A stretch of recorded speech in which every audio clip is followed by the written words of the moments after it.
સમાચાર મળી રહ્યા છે। સંઘ પ્રદેશથી ગુજરાતમાં લવાતો દારૂનો જથ્થો ઝડપાયો છે। ચોરખાનું બનાવીને દારૂનો જથ્થો સુરત તરફ લઈ જવાતો હતો, ત્યારે ગુંદલાવ નજીકથી પોલીસે 6.12 લાખનો દારૂ ઝડપી પાડ્યો છે। 6.12 લાખના દારૂ સાથે પોલીસે એક આરોપીની ધરપકડ કરી છે। તો પોલીસે કુલ 16.12 લાખનો મુદ્દામાલ જપ્ત કરીને આગળની વધુ તપાસ હાથ ધરી છે। ત્યારે સંઘ પ્રદેશથી ગુજરાતમાં લવાતો દારૂનો જથ્થો પોલીસે ઝડપી પાડ્યો છે।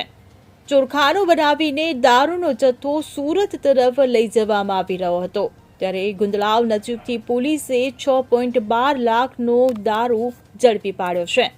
ત્યારે 6.12 લાખના દારૂ સાથે પોલીસે એક આરોપીની ધરપકડ કરી લીધી છે। તો પોલીસે કુલ 16.12 લાખનો મુદ્દામાલ જપ્ત કરીને આગળની વધુ તપાસ હાથ ધરી છે। હવે જુઓ દેશ દુનિયાની તમામ ખબરો તમારી આંગળીના ટેરવે। ઉઠાવો મોબાઈલ અને ગૂગલ પ્લે સ્ટોર પરથી ડાઉનલોડ કરો અમારી CN24 ન્યૂઝ મોબાઈલ એપ।